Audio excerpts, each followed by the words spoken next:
I think it's just because of the absolute composure they've shown in every game they've played, and also the fact that people find it difficult when they look at them logically to see how they're going to be beaten. I mean, they are a very difficult team to beat. That's not to say that they can't be beaten. But historically, one All-Ireland in history, does that count for anything? Well, Jim McGuinness wasn't around then, and but I think that a day like today, when you just said, people all over the world, the linchpin of Irish society all over the world is the GAA. It's a far stronger cement than the church or any other organisation that there's been, and that unique sense of family that it brings, and this being the most important day in the calendar. I mean, outside today, I stood outside just soaking up the atmosphere, and there's an atmosphere of great camaraderie and excitement, although Mayo fans are not happy with me, but nonetheless, no fans are happy. I said RT wouldn't pay me if it was nice to people,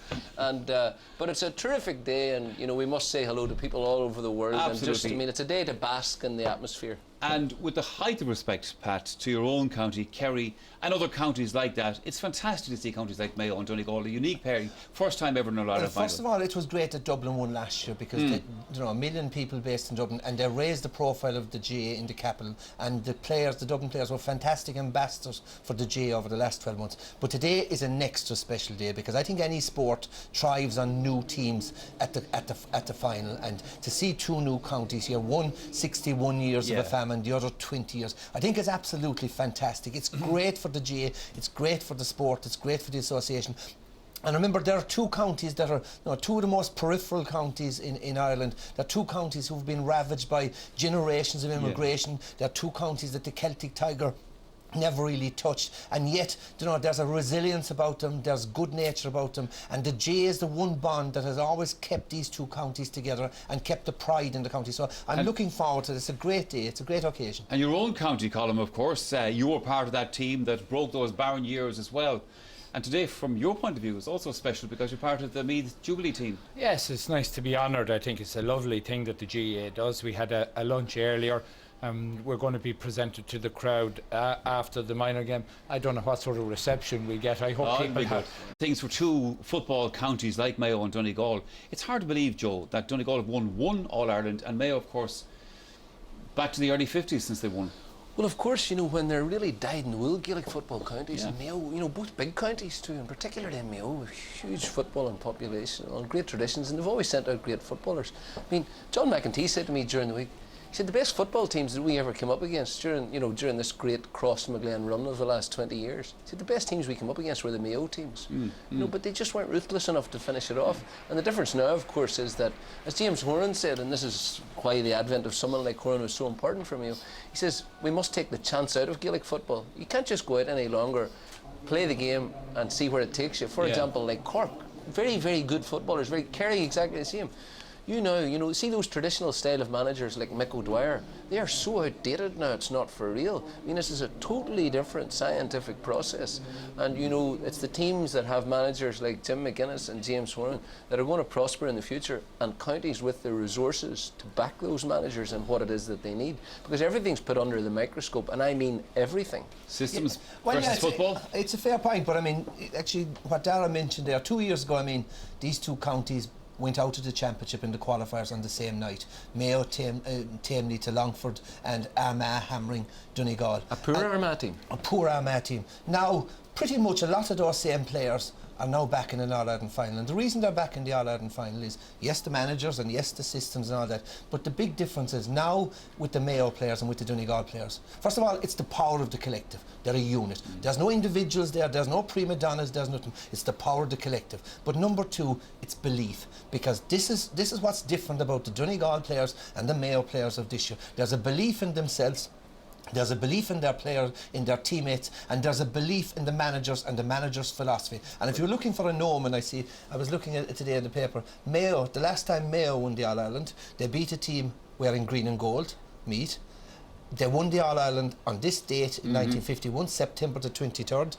The referee in 1951 was from Laois, as is today, and not alone that, but he was from the same club, Stradbally. So maybe the omens, maybe it's in the stars that it's Mayo's day. Who How knows? much does that element of belief matter, Colin? Because again, going back to your own team, you played for Meath for years, you're going nowhere. Sean Boylan comes in, he does something different, and the next thing it all kind of takes off.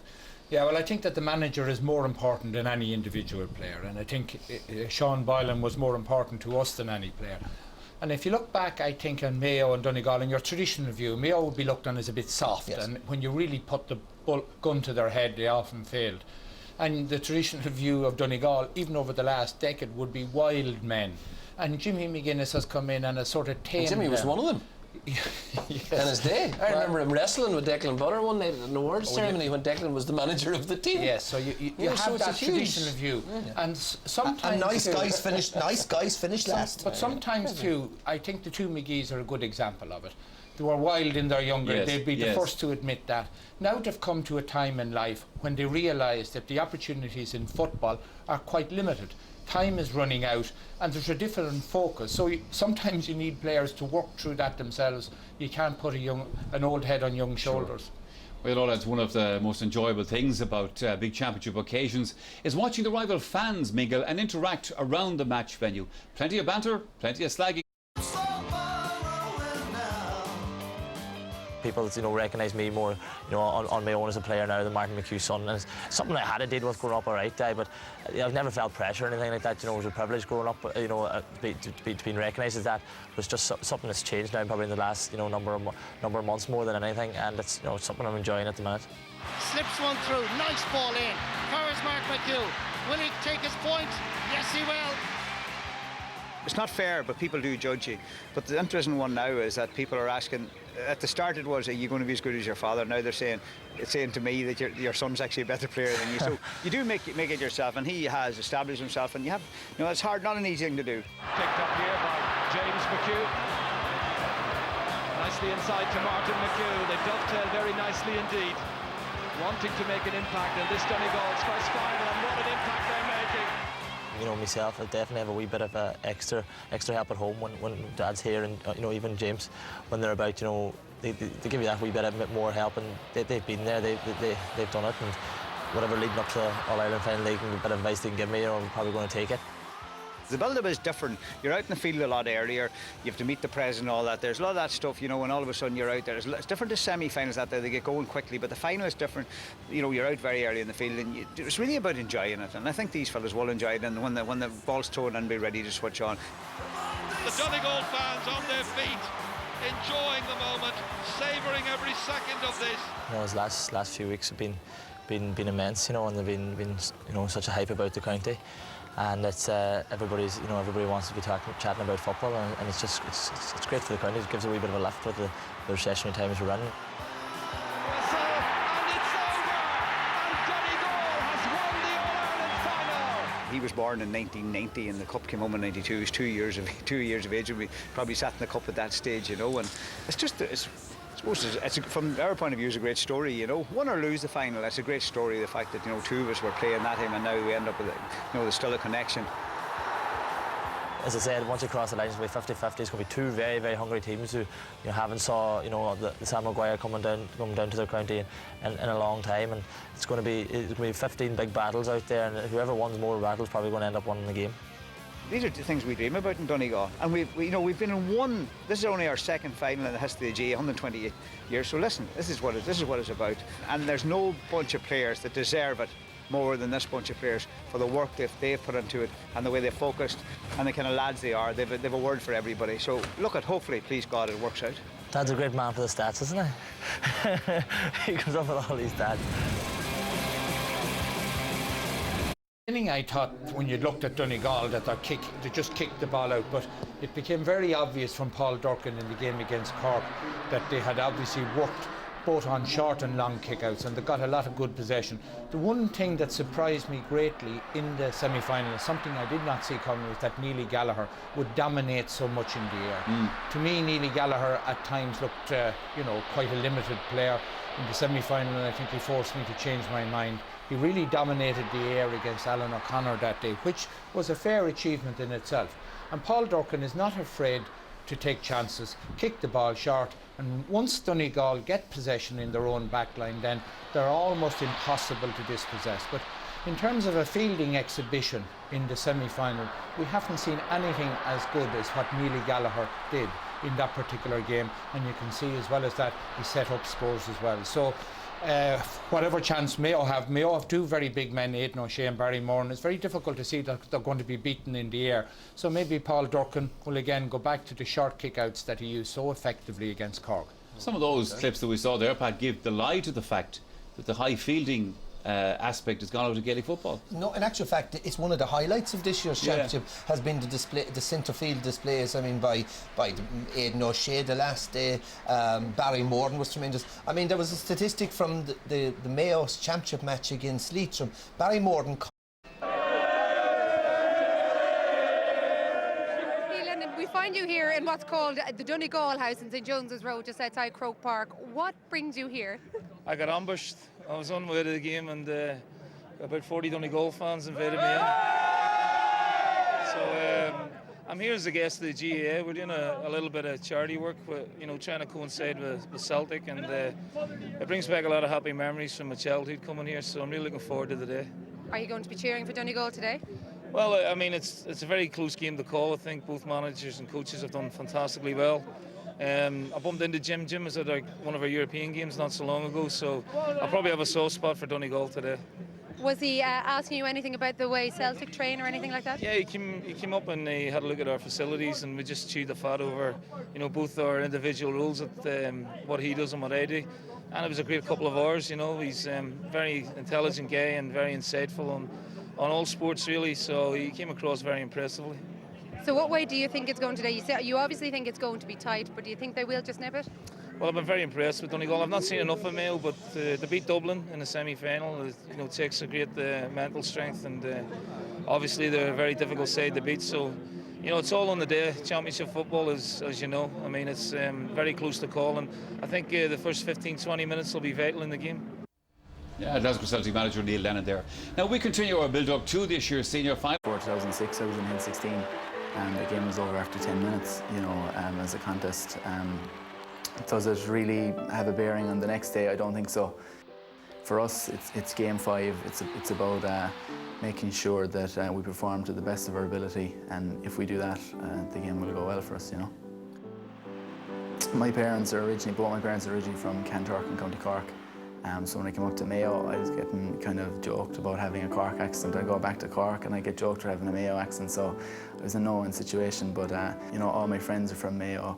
I'm Mayo at heart now. And 8 weeks after they contested the league final against Cork, it's Mayo's turn to join the championship race. Red-hot favourites to reach the Connacht final. I was nearly as nervous before the Leitrim game as any other game, because there's so much expectation that you should win easy, and sometimes it doesn't plan out that way, Sligo on the Connacht final, again, a different type of game. It was a battle, it was a matter of hanging in there, but I suppose it was very, very similar to the Roscommon game the year before, where, we kind of hung in there. We were kind of chasing the game, but we didn't panic. It's a great moment for Mayo as the JJ Nestor Cup is given to the Mayo captain, Andy Moore. Again, got a good performance there again against Down. I heard a few people saying that Mayo was the draw everyone wanted. So, that kind of hurt maybe a few of our players as well and drove us on a bit. But, no matter what day we go out, we're looking to get a performance and, play to the best of our ability, I suppose on to the Dublin game the last day, again, everyone was writing us off. I suppose it's a situation that we're kind of used to. Again, we tried to just focus on ourselves and bringing our own game and trying to stamp our own authority in the game, so thankfully it worked out for us. Donegal have been very impressive, I suppose. They've been similar to ourselves in that, I suppose, we both have young managers, we're both emerging teams. It's both our first, I suppose the new teams is our first time in the final. They've been very impressive. They've, a good system and stuff, but we'll be focusing on ourselves and trying to get our own performance right. It's every player's dream to play in an All-Ireland final, and I suppose not just to play in it, but to win them. There's no point getting to it if you don't win it, really. That'd be my view. Yeah, that's Mayo's centre-back, Donald Vaughan. Now, Joe, he's been looking at the backs. Occasionally, of course, backs are forced into making fouls, but Well, you reckon, Joe, that Mayo do it a bit more voluntarily? No, there's no force in this. I mean, one of the linchpins of Mayo's strategy is tactical fouling. I mean, on the kick-out, they'll hold the man who wins the ball. They'll simply hold him around the waist until a free's given. Then they'll confront him for a wee second or two just to make sure the play's held up. You can watch it here. This is just endemic throughout the game. So they both hold him just enough to give away a free. They'll stand in front of him. They'll block the free off then for a second, turn their back, then they're at it again. And it's very, very, very disruptive. It's also extremely frustrating. At no stage were Dublin's half-backs, midfielders, half-forwards able to get out of their defence. These aren't attempts at tackling. It's just a systematic policy of dragging down. And if somebody like McMenamin, for example, went in the surge, he was simply dragged out. There wasn't even a yellow card. No. Well, the point is that a tactical foul is supposed to attract a yellow card, but I think the people were sort of surprised. The referee was obviously surprised that Mayo were doing it. Happened on 27 times throughout the game, and it's clearly systematic, and it had a very decisive impact on the game. Because, I mean, there were 3 points in it. Dublin simply were unable to build momentum at any stage. The other part of it is that it helps to conserve the Mayo men's energies, because instead of having to run 30-40 metres and tackle, you simply hold them, stand in front of them, and then your blanket defence is in place. So it works very, very effectively. I mean, it's one of the main reasons that Mayo aren't going to blow up today. They've got an insurance policy now they've looked at the game very carefully, they've broken it down. Now, they have got away with it today. They got away with it against Down very effectively. I don't think they needed necessarily to do it against Down, but what it illustrated is that it's part of the team's approach. It's simply one of the strategies that's worked on in training. It worked brilliantly against the Dubs. Although they did panic a bit, I thought, needlessly in the last quarter, and they sort of got themselves hemmed in instead of attacking on. But nonetheless, if they're able to do it today, it will have a huge impact, possibly a decisive impact on the game, because Donegal, more so than the Dubs, have to build from the back. I mean, that's their game plan, attacking through. So if Neil Gallagher wins the ball and he's held, they retreat off. Carl Lacey tries to break through, he's held, they retreat off. It's going to be very, very disruptive. So whatever happens in today's All-Ireland final, that this has already been a remarkable journey for Donegal football. It began last year and it took them to an All-Ireland semi-final. That suits his players. The first day I met the players, I told them we were going to win the Ulster Championship, and I don't know if they believed it themselves, but I believed we could have done it, And I think when we started working hard, and we continued to work hard every night, and people didn't cut corners and take easy options and miss training, that everybody just stuck at it, worked hard, kept their head down. I think that belief came slowly. And they've waited 19 years, but they've waited and waited, and Jim McGuinness has finally guided them to another Ulster title. I thought it was very important to get traction, start winning games, become competitive, build confidence through that, develop them mentally as well as physically over the longer term, because they're getting results. They start to believe in themselves. They build and they build and they build. And I think Donegal at the minute with the media is a thing that you can poke fun at. That's not us, and we're not happy with that. The criticism and sort of the extent to it and all, I think people were very quick to jump in and give their comments, because from a coaching point of view, no matter what you try to do, if you want to work on a tactic, it's going to take 4 weeks, 6 weeks to try and get it up to any level. So coming in on your very first year, there's a huge amount of things that have to happen in your first year. Donegal have done it for the second year in a row. Michael Murphy lifts the Anglo-Celt Cup, and Donegal are the champions once again. When you've done an Ulster title and a second Ulster title, the next thing is to start gravitating towards an All-Ireland. And I don't believe you can start gravitating towards an All-Ireland without provincial titles in your back pocket. And James Horan's team, they will play Donegal in the All-Ireland final. I think that Mayo were in a similar sort of a journey to ourselves, and I think it might be fair to say that what was going on in Mayo wasn't enough to get them over the line either. And James Horan's come in, he's consolidated, he's won 2 provincial titles in a row as well. So obviously their players are starting to gravitate towards an All-Ireland as well. I don't see them as favourites, and I don't see us as favourites or underdogs. I think it's very much a coming together of 2 new teams with a similar approach in the last 2 years, and it is the makings of a great game. Mayo are going to come into this game with unbelievable hunger, and I would like to think that my players are going to come into it with the same hunger, and something has to give in the final. Fantastic victory by Jim McGuinness and his team. Oh, well, I mean, obviously, as a Donegal man, first and foremost, it'll mean absolutely everything, you know. My bond is with the players, really. If they can do it and they can get their hands on that medal, I'll just be absolutely delighted for them. There'll be no fear and there'll be no apprehension on All-Ireland final day, and there'll be no nervousness either. We have a job to do, and it's just a matter of going out and trying to execute that to the best of your ability. And if they give it everything in relation to that, everybody will be happy regardless what the result is. Okay. Donegal in the All-Ireland final. It'll be a first ever All-Ireland final between Mayo and Donegal.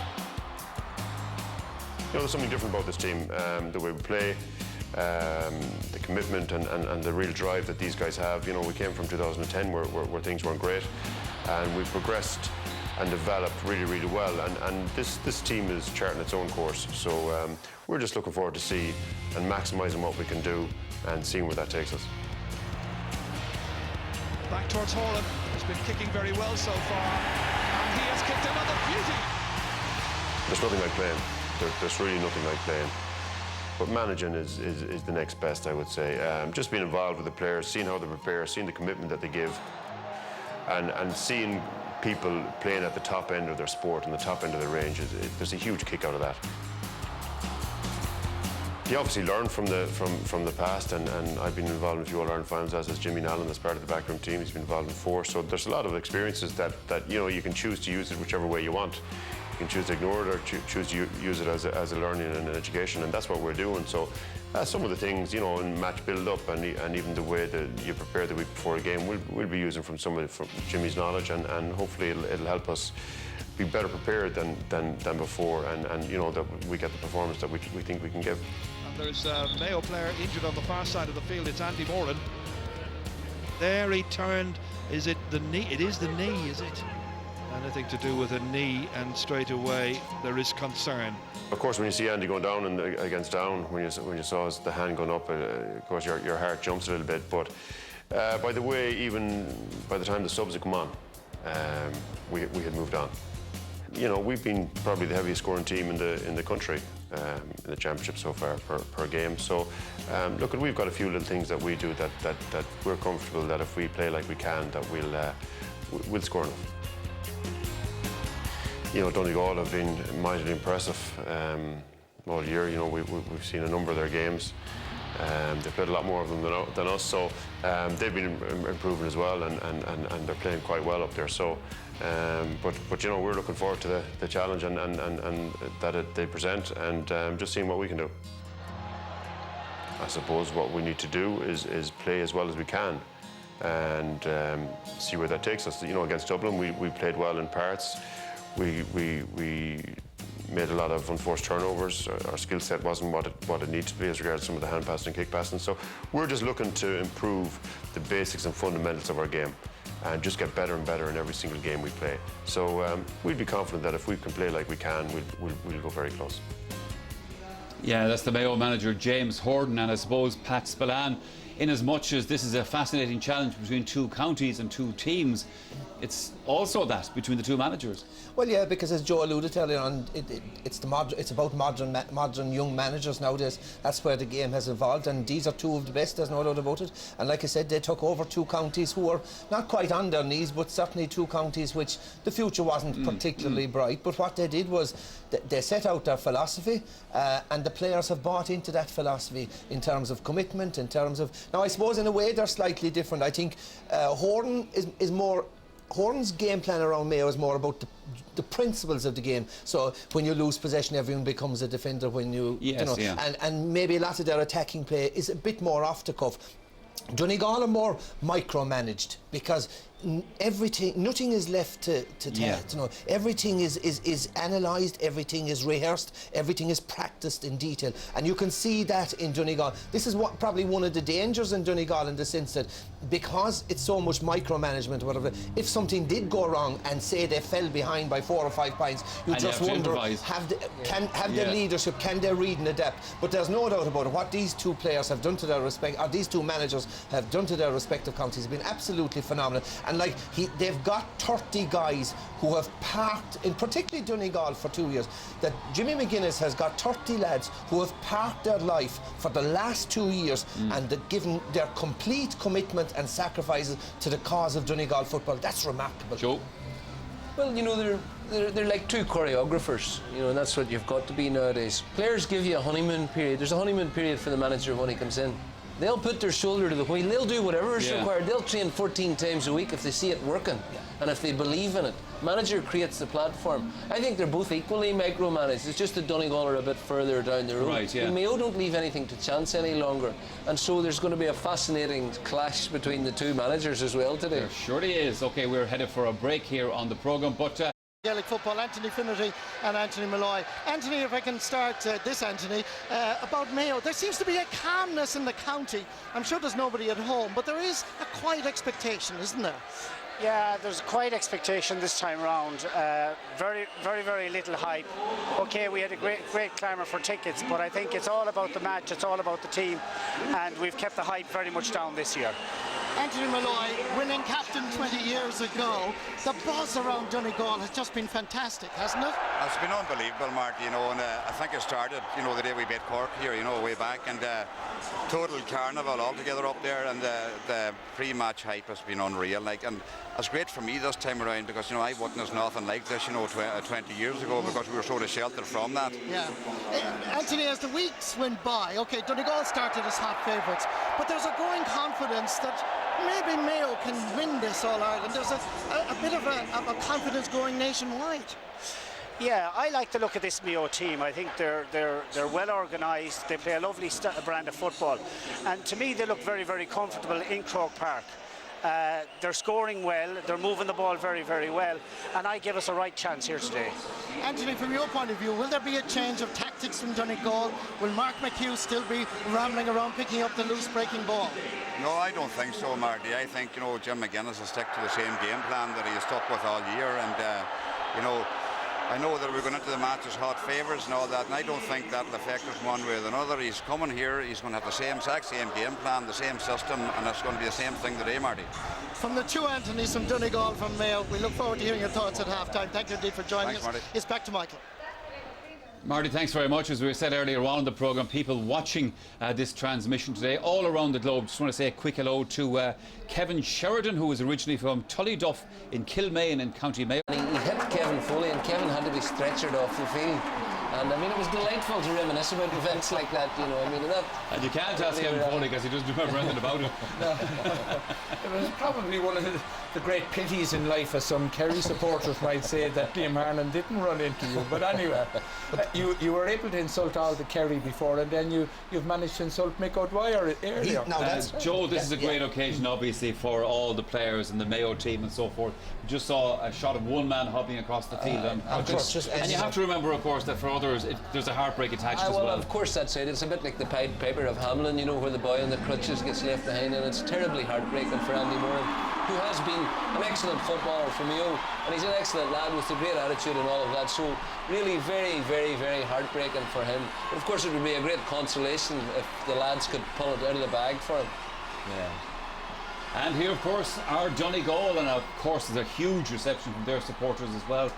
This takes me back, actually, Pat Spillane, to 1992. I remember that All-Ireland, their first All-Ireland, and the hype in the county was unreal. I was up there for a couple of days, and you think to yourself, they're all gone mad up there, but they won the All-Ireland. Yeah, but the big difference between 92 and now, if you can remember, they had performed absolutely abysmally in defeating Mayo in the semi-final. So they came into that 92 final as complete outsiders. And I think maybe in a way Dublin were a bit cocky and a bit arrogant and took them for granted. Now they come into today's final and a very different kettle of fish. Yes. Now they're raging hot favourites and everyone expects them to win. So it's going to be interesting to see how they will handle the hype and the favouritism now.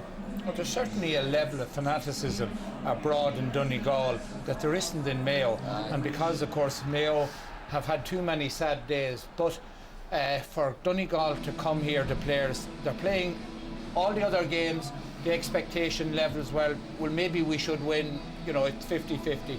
The supporters have descended on Donegal from all over the world, from the four corners and Yes. seven seas, and it's going to put huge pressure, and it's going to be interesting to see, can the players deal with the level of expectation that there is there. You saw, by the way, a shot there a moment ago, lads, while you were talking. We just looked at a shot of what looked like a supporter up on the stand hanging out of the rafters. It's not actually. There's a couple of abseilers here today who apparently are going to abseil down onto the pitch. I think with the match ball. I Yes. think the match ball is there.